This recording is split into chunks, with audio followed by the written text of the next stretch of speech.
Have you ever sat in that heavy silence at a family dinner? Here on Human Stories, we retell those moments, honest, everyday, sometimes controversial. Every story is a mirror. Subscribe, join the conversation, and maybe find a little healing. 2 champagne flutes stood on the marble island, sweating under the kitchen lights. Tiny beads slid down the glass and pooled into a neat oval on a linen coaster. From the patio, the foghorn lowed across the water like a measured breath. Salt rode the air. Music drifted from the living room where the guests were laughing over the shrimp tower and little tarts that smelled of lemon. Evelyn Hart touched the red silk at her hip and stepped out to the terrace.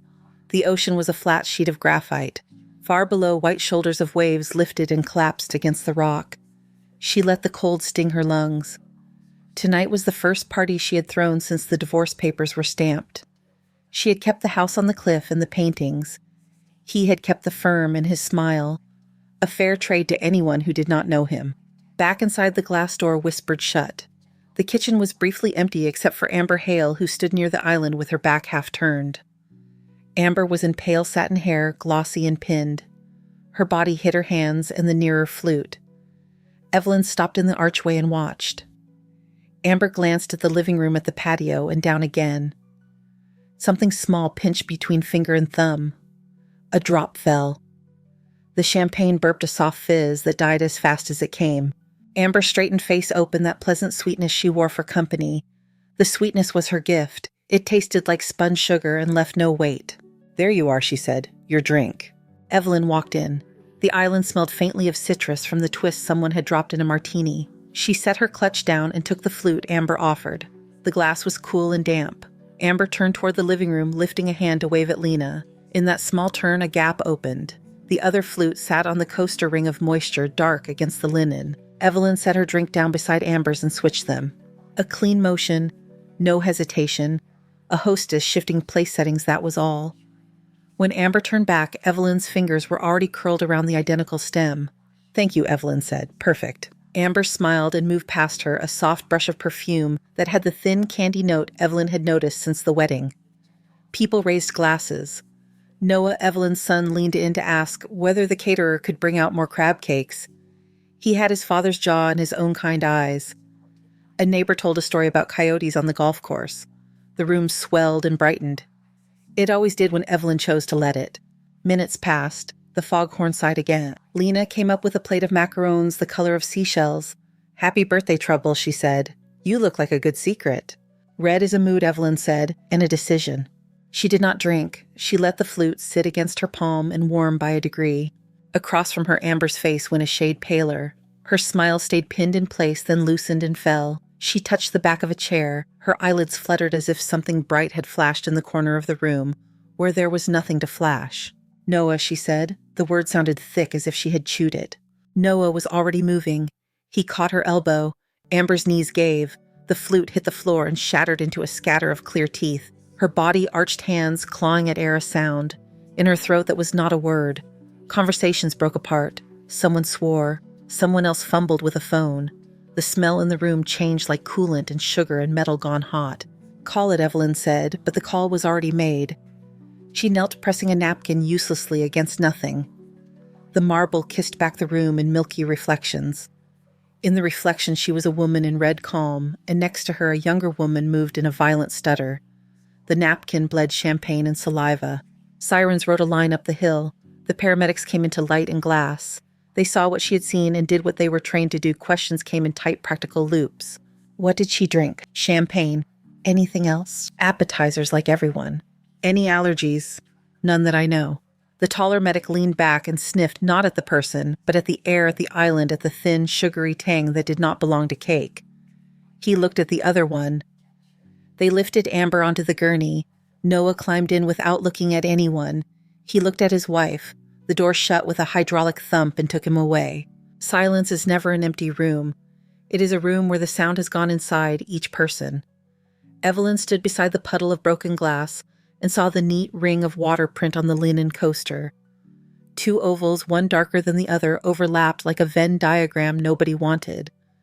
She picked up the coaster, turned it, and set it back down exactly where it had been. People began to leave in sorry little drifts. "Keep me posted. Text me. I will pray." The words were kind and small. When the door closed behind the last neighbor, Lena stayed. She moved through the kitchen with a dish towel over her shoulder and made piles of stemware the way she had done in dorm kitchens in small apartments a lifetime ago. Lena lifted the unbroken flute that had been left on the island. She turned it and looked at the lip.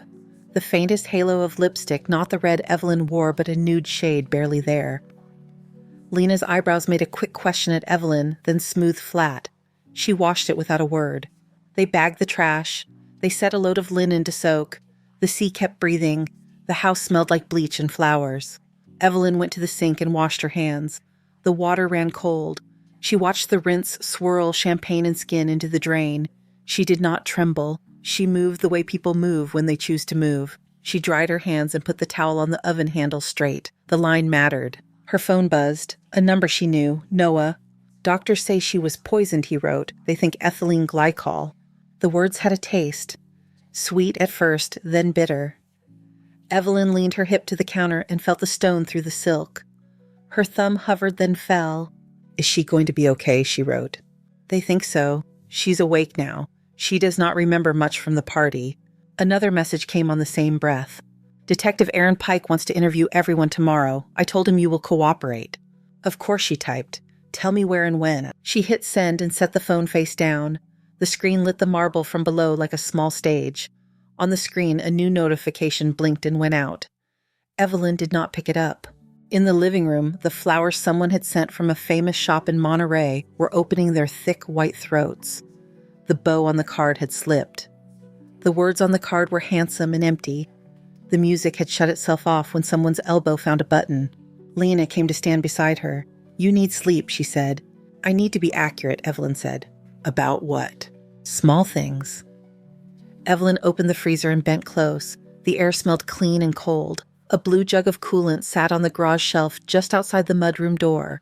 The sight of it came to her like a photograph from a magazine. She shut the freezer and straightened. You saw something, Lena said, not a question. Evelyn looked at the knot of veins on the back of her own hand. She looked at the linen coaster with the 2 rings. She looked at the island where 2 glasses had been and were no longer. I saw the ocean, she said. Lena nodded as if that were an answer. I will come in the morning, she said. I will bring coffee that tastes like a decision. She touched Evelyn's arm and went to fetch her coat. When the door closed, Evelyn walked to the hallway mirror. The glass was tall and clean and honest.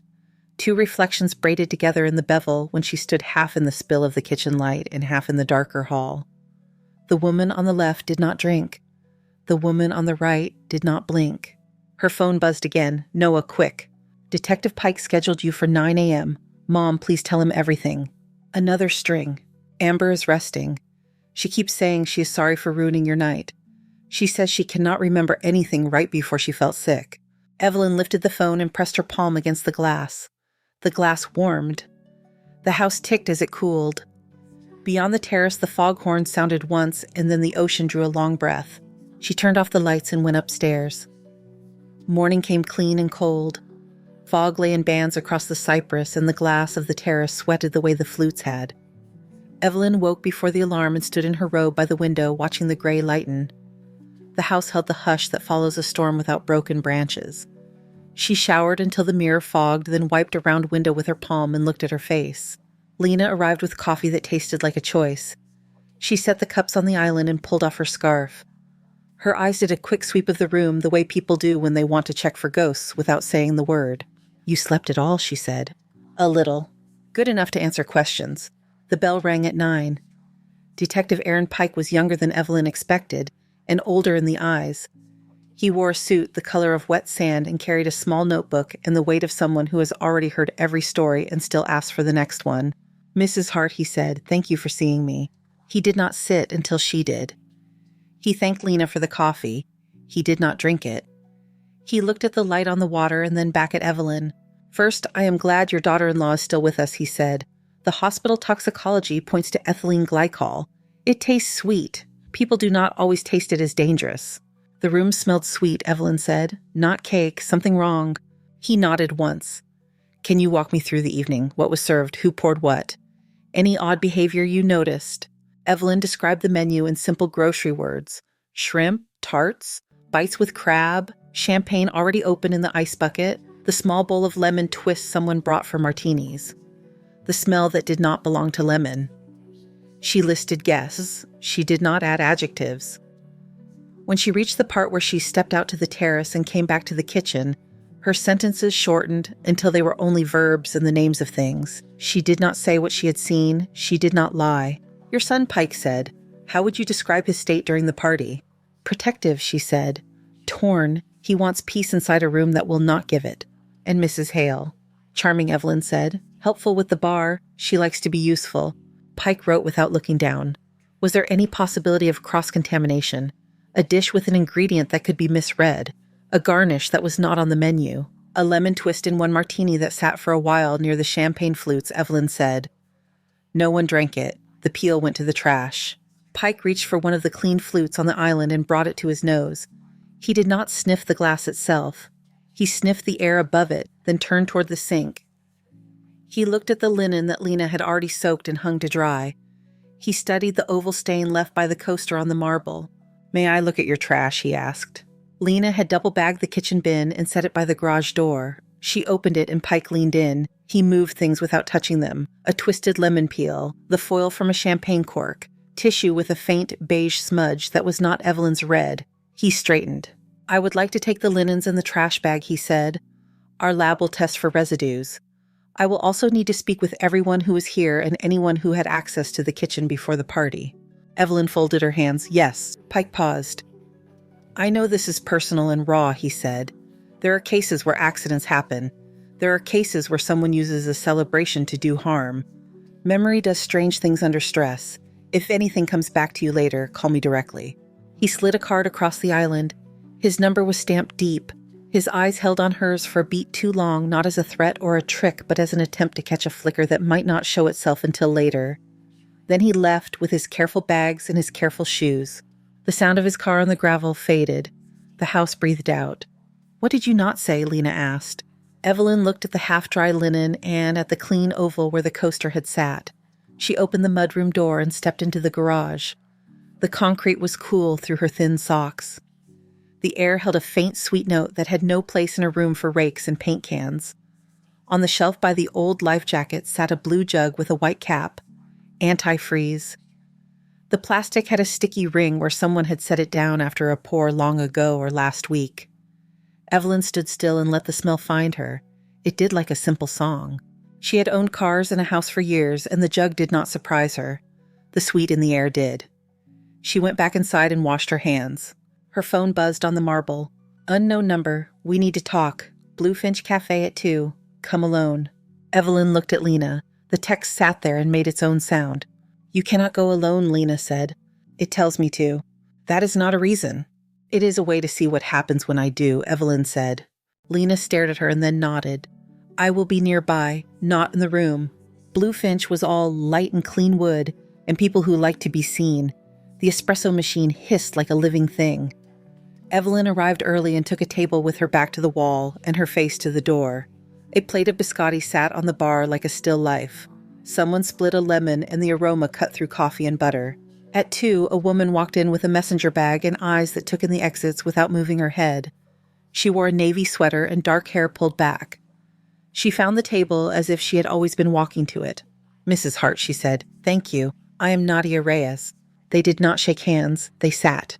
"I worked with Amber in Chicago," Nadia said. "She did not go by Amber. She used the name Sophie West. I vetted donors for a patient advocacy nonprofit. She sat in for a friend 1 week to help with event sponsorship. She was very helpful. She was good at talking to men who wanted to be charmed."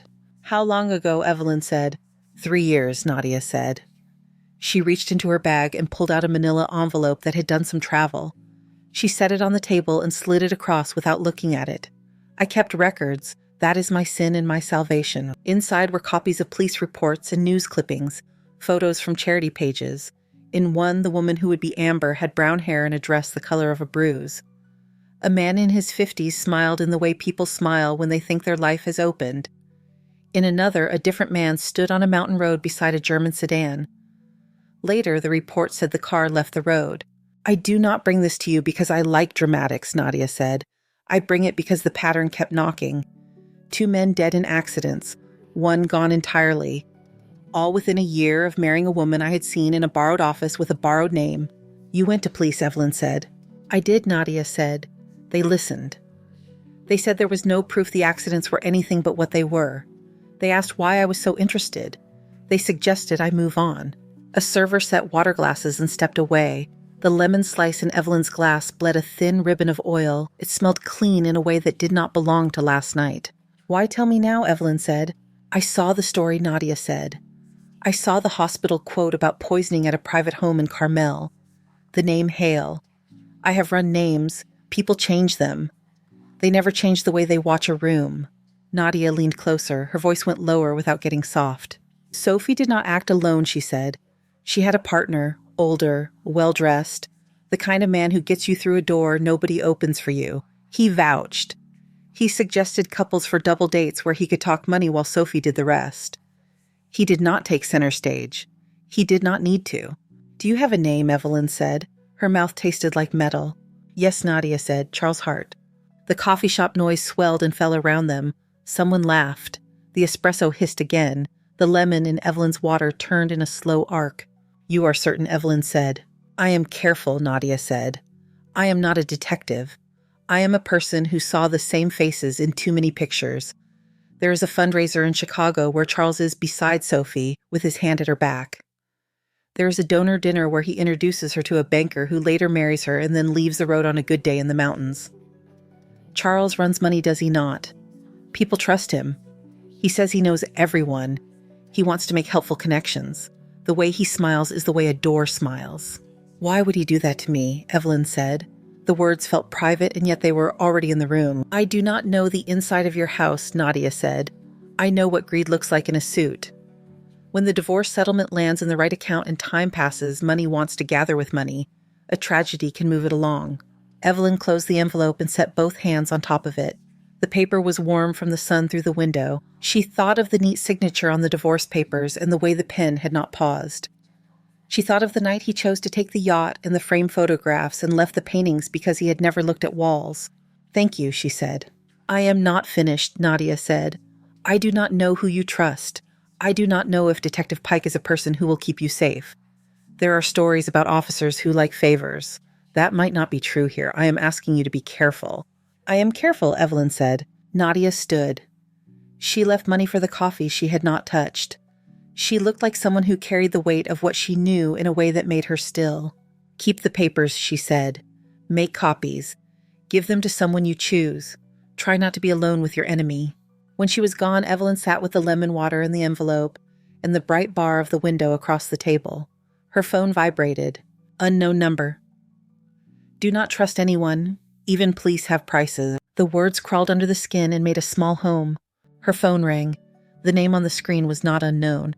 Charles. She let it buzz twice, and then she answered with the same voice she had used for weekends and holidays, and the third time he said it would be different. Evelyn, he said, I heard about Amber. How awful. Family should not have to go through that. Family should not have to go through many things, she said. I would like to take you to lunch, he said. An old place we both like, the Tide Mark, sun in the glass. You always love the way the light throws itself on the water there. We can talk. We have not talked in a while. He waited. He was good at waiting. He could wait all afternoon for a door to open if he knew there was a person on the other side. All right, she said. Tomorrow, he said. 1. He hung up first. The call left a tone in the air that took a breath to fade.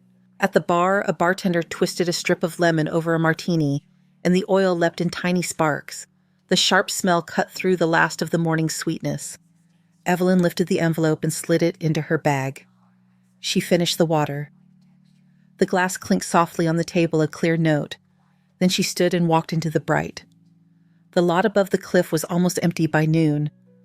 Wind combed the scrub and sent a salt taste across the tongue. Detective Pike sat in an unmarked sedan with the window cracked and a paper cup going cold in the holder. Evelyn parked 2 spaces over. She walked to his car with her coat open and her hands visible. Thank you for meeting me here, he said. He held up a small pouch, inside a recorder no bigger than a fingernail. Where do you want it? She asked. High on the sternum is best. He handed her a strip of medical tape and looked away while she slid the device under her blouse. His voice stayed steady. Do not chase a confession. Let him talk. Let silence work. If he mentions anyone by name, do not fill the space. Names fill themselves, she said. He gave a quick nod. I will be in the area. If you feel unsafe, call. If you cannot speak, hang up and call again. Understood. When she stepped into the tide mark, the world turned to glass and water. The dining room faced the drop floor to ceiling. The ocean lay out like a sheet of hammered metal, blue and hard. Light threw itself across the tables and broke into clean shapes. Charles arrived at 1. A host led him as if he were the reason the room existed. He wore navy and an easy smile. He had always known how to make a place seem small compared to him. Evelyn, he said. He bent as if to kiss her cheek and kiss the air. You look well. Hungry, she said. They sat. A server poured water. The lemon in her glass sent up a thin flare. Charles waved off the wine list with a tiny flick that used to charm and now only revealed a habit. I'm glad you agreed to this, he said. I worried we might drift into being strangers. We were always strangers, she said. She let it ride as a neutral line. He gave a laugh that did not quite land. I heard about Amber. Dreadful. How is she? Alive, Evelyn said, shaken. The police, he said, as if testing the weight of the word. Have they asked you much? They often start with the host, routine. They asked what she ate, who poured, if anyone had a reason to cause harm. Did you think of anyone, he said lightly. I thought about glasses, she said. His eyes did not move, but the rest of him paused. It was a small stillness that made the light feel louder. What about them, he said. The way they gather fingerprints and lip prints and choices, she said. How easy it is to hand the wrong one to a person who trusts you. He lifted his water. His hand shook just enough to tap the rim against his front tooth. He set the glass down and it left a perfect ring on the white cloth. Evelyn, he said you always like to make metaphors. I like facts, she said. I like it when a face tells the truth about a room. The server came and went. A plate with a scallop shell arrived, then left again when Evelyn did not touch it. The ocean kept breathing against the cliff. How is Detective Pike, Charles asked. Competent, fair. I hope so. You deserve careful work done by careful hands. He is both, she said. He is also curious, as he should be, Charles said. He will find that a party is a messy thing. People bump into one another. Things spill. He asked about motives, she said. Money moves. People move with it. He smiled with only half his mouth. You always did have a practical streak. Do you remember Chicago galas, she said, as if it had occurred to her just then? The donor lists. Names and faces lined up like a field of targets. Targets, he said. Now that is an ugly word. Ugly fits sometimes, she said. He took a breath and set both hands flat on the tablecloth. The posture was for balance or control. His ring made a soft click against the plate. I do not know what you think you are implying, he said. Amber is the victim here. Is she? She tilted her head. Or was she standing near someone who was supposed to be? His smile vanished. A quick blankness crossed his face. It lasted one blink, and then the old charm tried to return and did not quite find its place. You need to be careful with your words, he said. People who say dangerous things in public can find themselves in difficult positions. Like the edge of a cliff, she said. She let the words arrive in a calm tone, not a dare. He leaned in. The light caught the silver at his temple. His voice dropped until the table had to lean closer to hear it. You have no idea what you are playing with, he said. There are currents you do not see. Do not put yourself in the way of something you cannot stop. I see enough, she said.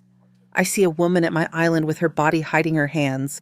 I see a drop that made the champagne sigh. I see a man who looks relieved when the person who collapsed was not me. He knocked his water over. The glass rolled and fell to its side. Cold spread across the cloth and dripped onto his lap. He stood sharply and then sat again, a smile set like a lid. Clumsy, he said. Not new, she said. Silence held the table. The room went on with its soft knives and soft voices. The ocean threw a brighter patch of light into the far corner, and the patch slid across a chair and up the wall. Do not do this, he said finally. Tell the detective you are mistaken. Tell him you were upset and you misread the scene. Say that your imagination wrote a story. You will be spared a lot of trouble. If I do not, she said. He held her eyes and let the answer sit. He did not need to say it out loud. Enjoy your lunch, he said. He rose, put cash on the plate, and buttoned his jacket. The sun is good today. He walked away with his old even stride. The host dipped his head as he passed. Evelyn sat back and let the recorder heat against her skin. She looked at the ring of water growing into the white. She finished the water in her glass.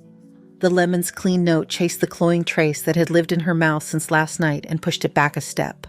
In the parking lot, she called Pike. I have it, she said. We heard it, he said. You were clear and you did not overreach. That is good tape. He threatened without using the words she said. He did, Pike said. Stay where there are people for the next few hours. We will build on this. She ended the call and sat with her hands on the wheel. Wind moved the tops of the cypress. Far down, white water burst against the rock and fell back into itself. Her phone buzzed again, a new text from an unknown number. Highway 1 accident near Bixby. Detective Aaron Pike involved. Critical. No link, no source. The letters sat like ice. Evelyn dialed Pike. The call rolled to voicemail. She tried again. Voicemail. She stared at the cliff and listened to her own breath. Another text, same number. Do not count on help. Doors close when it matters.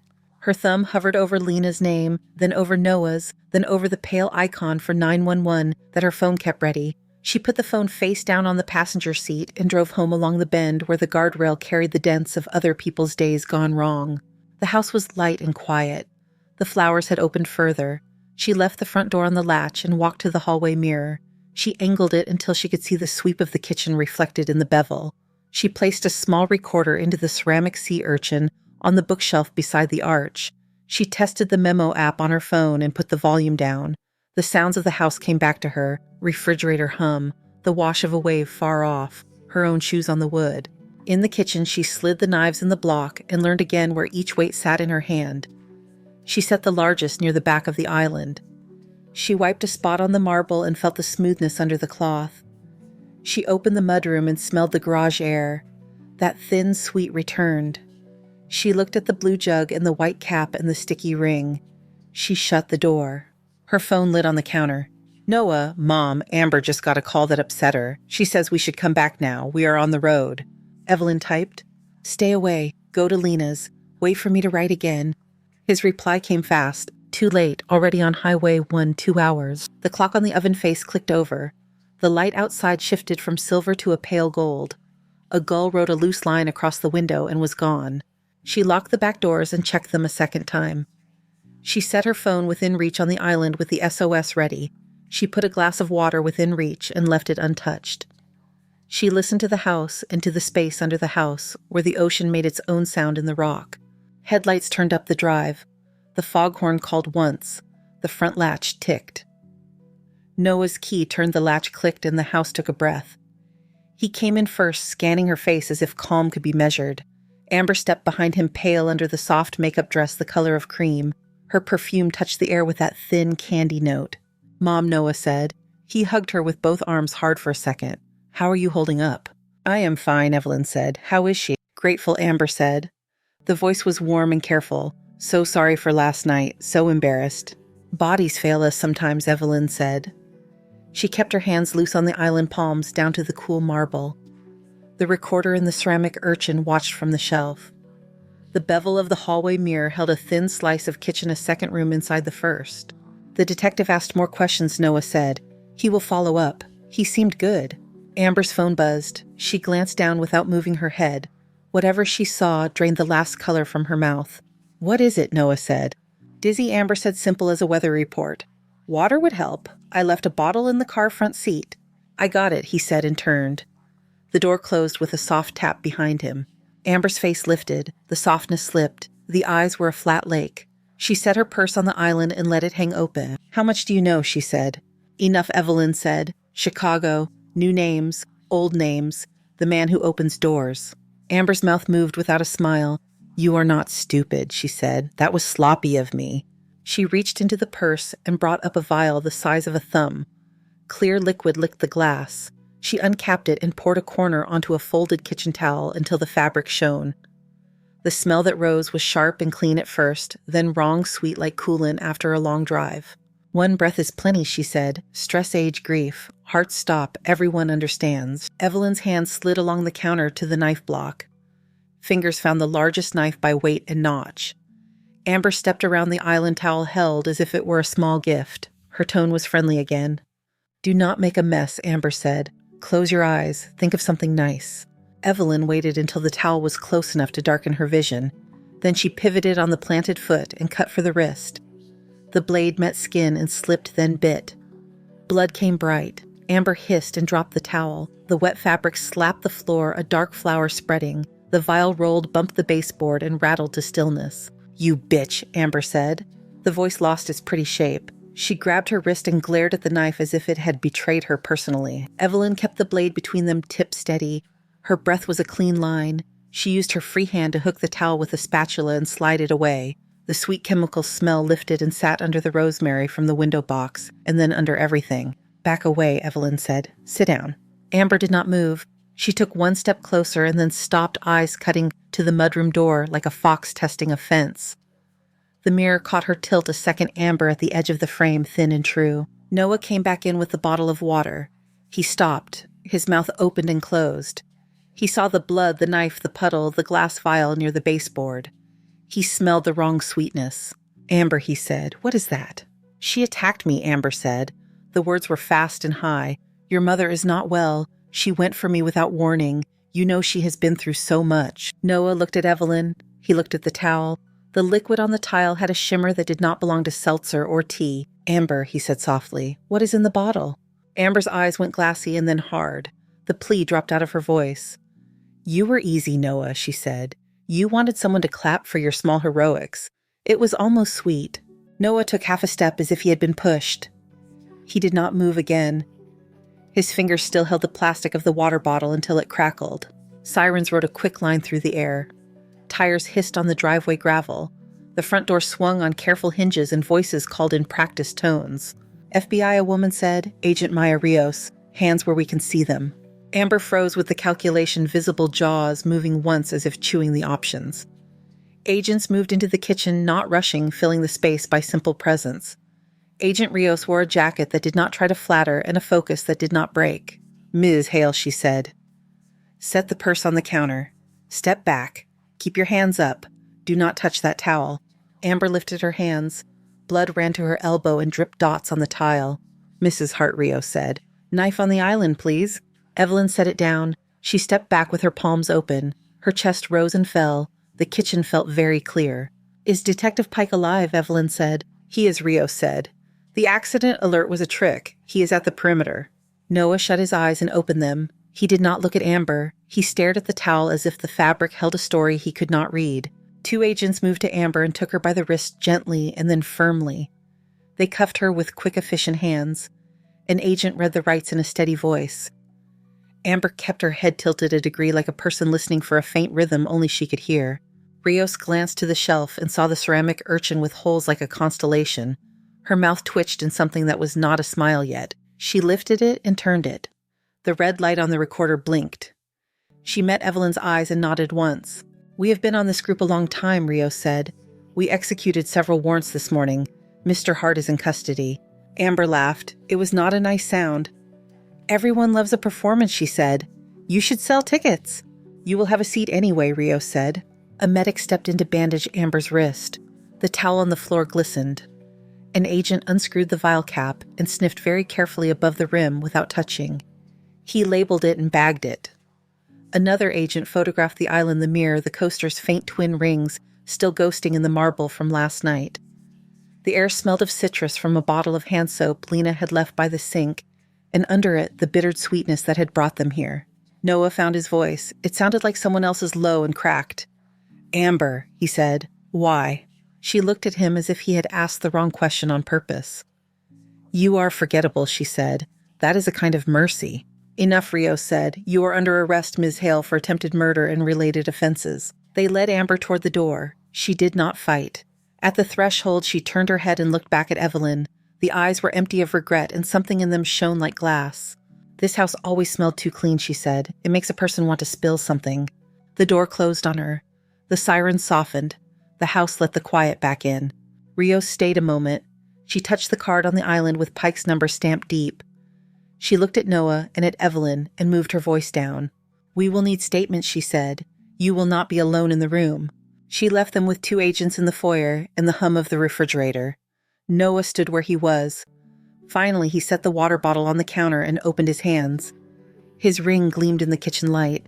He pressed his knuckles to his eyes and breathed once like a swimmer breaking surface. Evelyn turned to the sink. She washed her hands with the citrus soap until the smell covered the sweetness. She watched the water run pink for a second and then clear.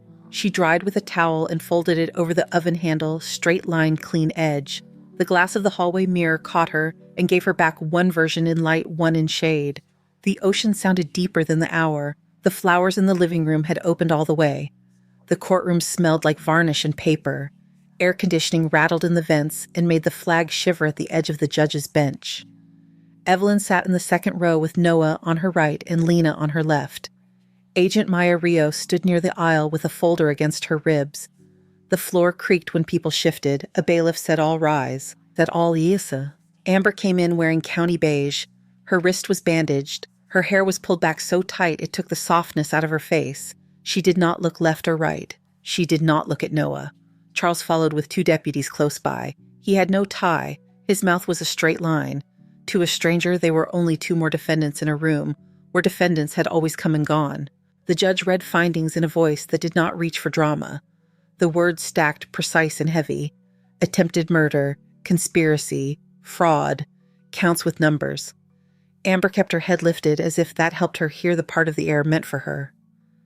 The sentence landed. Life without parole repeated until the room learned the shape of it.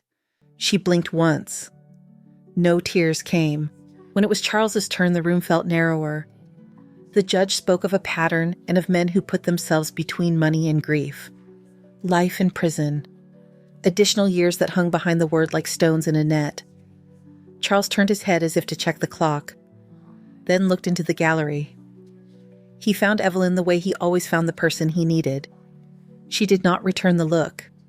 Noah's jaw set a small muscle working as if he chewed through something he had carried too long. Outside, reporters stood in a line with microphones tucked into their palms like flowers. Sun hit the courthouse steps and bounced back into faces. Words floated up in pieces. Network, inheritors, multi-state. Agent Rios spoke for a minute by the stone planter and then stopped. Her sentences were clean and ended where they should. Evelyn and Noah sat in the car without turning on the engine. People moved past their hood and did not look in. Noah took his ring off and rolled it in his palm. The metal clicked once against the plastic of the console. He closed his hand and then opened it. He set the ring in the cup holder and it lay there like a coin someone had not spent. They drove home with the windows cracked. Cypress flicked past and the ocean opened beside the road. At the house, the flowers in the living room had browned at the edges. Evelyn carried them to the green bin and shook the loose petals free. The sink smelled like citrus soap. The linen towels were clean and folded. The marble had no rings. Weeks tumbled into their places. People brought casseroles and dishes with tape labels. Neighbors waved differently, their faces careful around the eyes. Noah slept on the sofa the first nights and then in the guest room with the window cracked for the sea. He talked less and listened more as if his hearing had grown new roots. Evelyn read through the stack of documents Nadia had given her until the paper felt warm from her hands. Names repeated, faces changed. The shape of the story stayed. She began to answer calls on a phone that was not her personal number. People asked how to check a past, how to read a room, how to slow down a rush toward vows. She did not promise anything. She took notes. She kept her desk neat and her lines straight. One morning she took a train to the city and sat at a long table in a light-filled room with glass on 3 sides. Estate planners and bank compliance officers made tidy circles with their pens as she and Agent Rios and a prosecutor from Denver spoke in turn. There were handouts, there were examples. They did not use the word lesson. They used the word protocol and the word verify. When people asked questions, Evelyn answered only what she had seen and what she could prove. Later, a woman in a navy suit stopped her in the hall and said that a checklist could save a nephew. Evelyn nodded and said, "Send me an email and we will send you a copy." In late summer, a committee room in Washington folded them into its pale wood and microphones. The carpet muted footsteps. Evelyn told the story with fewer adjectives than reporters would have liked, and more facts than they expected. She did not inflate anything. She did not talk about oceans or mirrors. She described a kitchen, 2 glasses, and a smell that did not belong to cake. Senatorial faces leaned in and then went still. Cameras clicked. Agent Rios sat at the end of the table and watched the panel and not the press. On a morning in September, Agent Rios sent a short message. Tampa, flagged a case using your checklist, husband alive. A photo arrived later of a man in his 60s holding his daughter in a kitchen that looked nothing like Evelyn's and exactly like it where it counted. The daughter had her eyes closed. The man had his eyes open and full. Noah moved to Seattle for work and came back often. In winter, he brought a woman to the house. Elena wore a gray sweater and a laugh that did not angle at anything. She shook Evelyn's hand like two people meeting for the first time, which was true, and then helped Lena carry plates before anyone asked. At dinner, Elena talked about numbers and the way money tells a story when you follow it. She did not mind silence. Noah watched her without needing her to see it. They married in the backyard in spring. The grass smelled green and damp, and the ocean threw small light into the trees. A string quartet played quietly from the patio. Evelyn set out thick water glasses with a weight to them and filled them from a pitcher with lemon slices the size of moons. There were no flutes. People laughed. Noah said his vows with a voice that held steady until the last line and then warmed. Elena's eyes did not leave his face. Lena raised a glass and snapped a Polaroid. The picture slid into her palm and promised to bloom later on its own time. Agent Rios stood near the garden gate and at last let her shoulders drop. She gave Evelyn a small nod that acknowledged a thing finished and the work that stands around any ending. When the guests were gone, Evelyn washed the last plates with Elena at her side. They spoke of nothing important. Foam slipped across the blue rim of a bowl. Through the window, the sky shifted from silver to navy. Night settled. The terrace held a thin cool. The ocean cut its slow lines against the rock below. Evelyn carried 2 glasses of water out to the railing and set them down. They were identical. She did not switch them. She looked through the glass, and the glass looked back clean. Her phone buzzed on the table. A message from Agent Rios. Arrest in Phoenix. Same pattern. Second contact prevented from making a mistake that would not have looked like a mistake. Evelyn texted back a simple line. Good. Then she slid the phone under her palm and let the quiet stand. Inside, the hallway mirror took the room and returned it without tricks. The island gleamed. The linen hung straight. The house smelled like lemon and salt and heat that had cooled. Down the hill, a buoy tolled once and went still. The tide climbed and settled. The glasses on the table sweated neat circles onto the teak, 2 rings side by side, dark and then lighter as the night breathed. Thank you so much for listening to today's story. If this story resonated with you or made you reflect, I'd love to hear your thoughts, so feel free to share them in the comments below. And don't forget to like, subscribe, and hit the notification bell so you won't miss the next story. I'll see you next time as we continue exploring more journeys and lessons together.